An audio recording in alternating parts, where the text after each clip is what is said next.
Parodysiu Jums, kaip vadinamoji trečioji pasaulio šalyje atrodo ligoninio aptarnavimas. Jei atvirai, manau, tokias paslaugas Lietuvoje galėtų gauti tik Lietuvos prezidentas.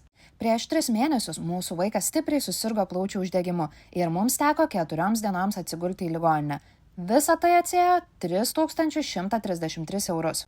Ačiū Dievui, visą tai apmokėjo mūsų nuostabus vokiškas draudimas, bet tai yra viena iš priežasčių, kodėl aš patariu vykstant į Tailandą įsipirkti sveikatos draudimą.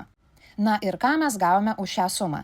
Tai privati palata, kuri labiau priminė viešbučio kambarį, o ne ligoninės palatą.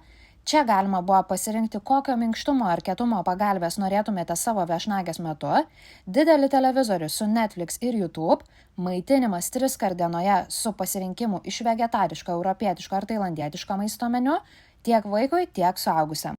Visos higienos priemonės nuo dantų pastos, šepetėlių, šlepečių ir halatų, maisto pristatymo servisas, kuriame rasite visko kaip geros klasės restorane, na o jei norėsis kažko saldaus, galite savo palatą užsisakyti ir gelato ledų.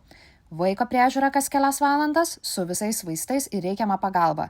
Respiratoriai, nosies valymai, vaiko drabužių pakeitimas – visa tai už jūs atlieka sesutės. Gydytojo apsilankymas kiekvieną dieną ir vaiko sveikatos aptarimas.